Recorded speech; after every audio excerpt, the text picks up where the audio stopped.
नमस्कार साथियों, जिस तरह से नवनिर्वाचित सांसद संजना जाटव ने मीडिया और सोशल मीडिया के अंदर जिस तरह से जगह बनाई है, जो भरतपुर से सांसद हैं और कम उम्र में 26 साल की उम्र में जिस तरह से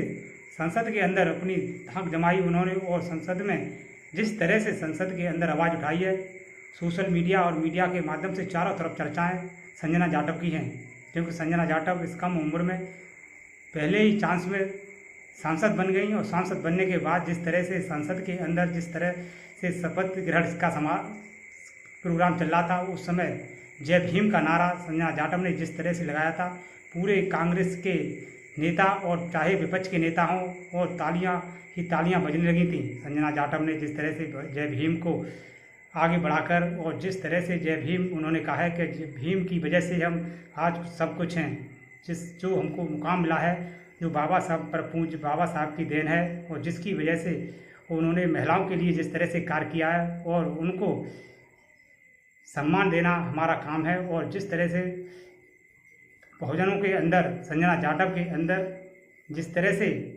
उनकी लोकप्रियता बढ़ी है, संजना जाटव ने जिस तरह से समाज को और उसी तरह से भीम आर्मी चीज आज़ाद समाज पार्टी के अध्यक्ष ने भी जिस तरह से बाबा साहब के और बहुजन समाज को आगे लेकर संसद के अंदर धाड़ का काम किया। उन्होंने भी आवाज़ उठाई है कि सब हमारा काम संसद के अंदर दबे कुचले कमज़ोर लोगों की आवाज़ उठाना हमारा काम है। और जिस तरह से जिन लोगों ने हमको चुनकर भेजा है उनकी हम पूरी मांग करेंगे। हम चाहते हैं दबे कुचले लोगों पर जो अत्याचार हो रहे हैं,